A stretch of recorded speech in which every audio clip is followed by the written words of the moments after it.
Trening z RKCPL v septembru.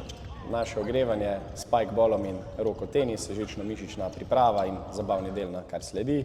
Začeli smo z določenimi zaustavljanji in deceleracijami, kar je zelo pomembno za vse športe, kjer se veliko spreminja smer. Sledile so agresivne spremembe smeri v levo in v desno, kjer si želimo čim bolj agresivne spremembe v eno ali drugo smer. Ista zadeva z lateralnimi gibi. Nadaljevali smo z določenimi variantami skokov, v tem primeru skoki na boks, poskoki z gležnjo v stran in v gibanju naprej in pa nekaj specifičnih skokov za rokomet. Sledi upper body power, se pravi moč zgornjega dela in moč spodnjega dela telesa, v tem primeru maksimalni počepi z kontrolirano globino in pa določene asistenčne vaje od bench pressa, pull-upov, RDL-ov in podobne zadeve, ki jih upravljamo v gymu.